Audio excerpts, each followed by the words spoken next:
안녕하세요. 네, 오늘은 시편 8편 3절 4절 말씀을 읽겠습니다. 주의 손가락으로 만드신 주의 하늘과 주께서 베풀어 두신 달과 별들을 내가 보니 사람이 무엇이기에 주께서 그를 생각하시며 인자가 무엇이기에 주께서 그를 돌보시나이까. 아멘. 여러분, 오늘 말씀 안에서 확실한 거 한 가지, 그리고 이해할 수 없는 한 가지가 있습니다. 그게 뭘까요? 확실한 것은 하나님이 우리를 사랑하신다는 것이고 분명합니다. 그리고 또 한 가지는 이해할 수 없는 것은 왜 우리를 사랑하시는지 모르겠습니다. 왜 우리라고 하는 것은 죄악된 타락한 인간, 늘 하나님을 거역하고 배도하고 또 죄악 속에서 살아가는 인간을 왜 사랑하시는지 이해하기 힘들어요. 그래서 하나님의 사랑은 받을 뿐이지 이해하기 힘든 그런 신비로움이 있는 것 같습니다.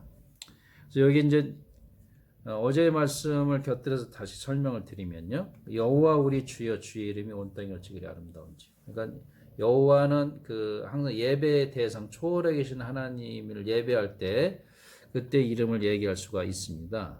그런데 여기 다윗은 우리 주여 아도나이라고 쓰고 있거든요. 그러니까 주인, 우리의 주인, 삶의 주인을 얘기하고 있습니다. 그래서 이제 주의 영광이 하늘을 덮었나이다 했는데 어제 잠깐 말씀드린 대로 하늘들 복수죠. 그러니까 우주를 얘기하는 것입니다. 저 초월해 계신 하나님, 옥황상제처럼 앉아 계신 하나님만이 아니고 덮으셨다. 그런 건 하나님의 기운이 품은 거죠. 우리 모든 것을. 그래서 모든 생물들이 약동하는 이유가 하나님의 기운이 품고 있기 때문이다라는 것을 우리가 알 수가 있습니다. 그리고 이제 주의 대적으로 말미암아 어린아이들과 젖먹이들의 입으로 권능을 세우셨다. 이것이 바로 이제 그 증거로 나타난 것입니다. 하나님이 그러면 어떻게 우리를 사랑하셨는가? 그 증거를 보여라라고 하는 것이죠. 그런데 이 다윗은 어린아이들의 젖먹이 입으로 그 권능을 세우셨다. 이렇게 이야기하고 있는 것입니다. 근데 이 절이 참 어렵죠. 해석이 어려운데 이것을 보니까 이거 설교하기가 참 까다로워서 요거를 설교를 피하는 분들이 많이 있거든요. 근데 마태복음 21장에 가면 이게 해석이 되어집니다. 그러니까 기독론적으로 해석이 가능합니다. 그러니까 예수님이 마태복음 21장에 그 예루살렘 입성을 하잖아요. 예루살렘 입성을 하실 때에 그 아이들이 호산나 하고 이제 그 종려나무 가지를 이렇게 길에다 뿌리면서 호산나 찬송을 합니다. 그리고 이제 예수님이 성전 정화를 하죠. 성전 정화를 하시고 이제 그 비둘기 파는 자들 다 내쫓으시고 그 다음에 마태복음 21장에 뭘 그려주고 있냐면 거기서 소경된 자들과 전론바리들이 나와요. 예수님 앞으로. 예수님이 고쳐주십니다. 그리고 그때 또 아이들이 호산나 찬송한 게 나와요. 그러니까 두 번 찬송한 게 나오는 거죠. 아이들이. 예루살렘 입성할 때랑 병든 자를 고쳤을 때. 근데 그때 이제 대제사장들과 서기관들이 좀 화가 났겠죠. 예수님의 행동한 것을 보고. 예수님한테 되게 분해 있었는데 아이들한테 조용히 하라고 이제 그 분이 아이들한테 간 거죠. 그러니까 애들이 뭐 움찔했겠지. 근데 예수님이 아이들을 옹호하면서 이런 말씀을 하십니다. 그렇다 어린아기와 젖먹이들의 입에서 나오는 찬미를 온전하게 하셨나이다 함을 너희가 읽어본 일이 없느냐. 성경 박사들이 그것도 읽어보지 못했냐 그런 거죠. 그러니까 시편 8편 2절을 예수님이 인용하고 있다라고 하는 것입니다. 그러니까 이게 무슨 말이냐면 초월해 계신 하나님이 내재하고 계시다. 여전히 이 땅에 거하고 계시다라고 하는 것을 예수님의 그 행적, 작은 그 사람들이 외면하고 돌아보지 않는 그 소경들, 전론바리들, 아이들과 함께하고 계시다라고 하는 그 하나님을 예수님이 보여주셨던 것이죠. 예수님의 행위가. 그러니까 결국 예수님의 행위는 곧 하나님이 온 땅에 함께하고 있다라고 하는 것을 보여준 장면입니다. 그래서 아이들이 입으로 그것을 증명해낸 것입니다. 그 예수님의 행위를 통해서 하나님의 권능이 세워졌다라고 하는 것입니다. 그래서 이 작은 자들의 어린 아이들의 입을 통해서도 하나님의 권능은 드러난다. 하나님의 권능을 찬양한다라고 하는 그런 해설이 가능하다라는 것입니다. 그래서요, 다윗은 그렇게 이해를 했을 거예요. 그리고서 이제 주의 손가락으로 만드신 주의 하늘과 주께서 베풀어 두신 달과 별들을 내가 보니 모든 만물이 우리 인간을 위해서 이렇게 있는 것 같다는 것이죠. 예. 그래서 이 창조, 하나님이 창조하셨지만 이 시는 사실 창조를 드러내는 그 텍스트가 아닙니다. 예. 중요한 것은 뭐냐면 왜 이 모든 만물이 존재하게 됐느냐.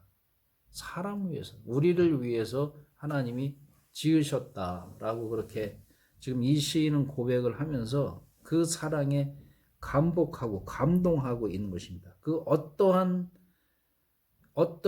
감동도, 어떠한 진리도 이것만큼 감동을 주는 그런 계시의 진리는 없다라고 생각이 되어집니다.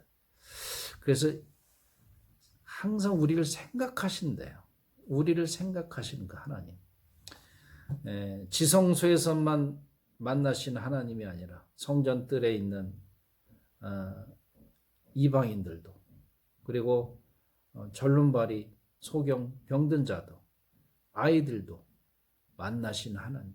더 나아가서 우리 인간의 손에 미치지 않는 그 모든 산골짜기의 들풀까지도 하나님의 사랑이 미치고 있다, 깃들어 있다 라고 하는 것입니다. 그래서 여러분, 이 말씀, 이 시를 여러분이 믿으신다면, 아니 믿으시길 바라요. 우리를 생각하신 하나님이라는 사실을 오늘도 잊지 마시고, 완전하신 그 하나님이 있다라고 하는 것은 이 자체가 엄청난 복음입니다. 요즘에 포스트 모더니즘 시대에 네 생각도 맞고 내 생각도 맞고, 그래서 이제 이 종교도 맞고 저 종교도 맞고 저 신도 있고 이 신도 있고 신이 많다 뭐 이렇게 이야기하는 시대인데 다 불완전하죠. 그러나 이 성경의 계시를 통해서 나타난 하나님의 이 위대성, 완전하신 하나님. 요즘엔 누구 보편자니 어떤 전체주의, 전제주의 이런 것들을 다 싫어하는 시대지만, 그러나 이 하나님은 보편자로 서셔도 무방합니다. 왜냐하면 완전하시기 때문에, 그리고 우리를 사랑하시기 때문에. 그래서 우리는 이러한 분이라면 신이고, 그리고 이러한 분이라면 우리의 모든 삶을 맡기고 우리의 행복을 맡길 수 있다라는 것입니다. 그래서 오늘 여러분, 주님이 여러분을 생각하시면서 늘 주무시지도 않고 졸지도 아니하신 그 하나님이시라는 사실을 믿고 주님의 사랑과 함께 하루하루를 살아가는 축복된 여러분 될 수 있기를 주의 이름으로 축복합니다. 기도하겠습니다. 하나님 아버지, 멀리 계시는 하나님이 아니라 우리 가운데 내주하고 계시며 언제나 우리와 함께 동행하신 하나님을 믿습니다. 이 시를 통해서 미련하고 연약하고 죄투성인 저희들을 늘 다시 세우시기 위해 생각하시며 우리를 구원하시고 회복시키시기 위해서 늘 우리를 생각하시며 예수 그리스도를 통해서 알게 하시고 믿게 하시고 깨닫게 하시는 그 하나님의 그 사랑과 은혜를 감사드립니다. 주님, 오늘도 주님과 함께 동행하기를 원합니다. 하나님의 영이 우리와 함께 해주셔서 이 시를 날마다 깨닫고 주님과 함께 삶을 동행하는 삶이 될 수 있도록 함께하여 주옵소서. 예수 그리스도 이름으로 기도합나이다. 아멘. 샬롬.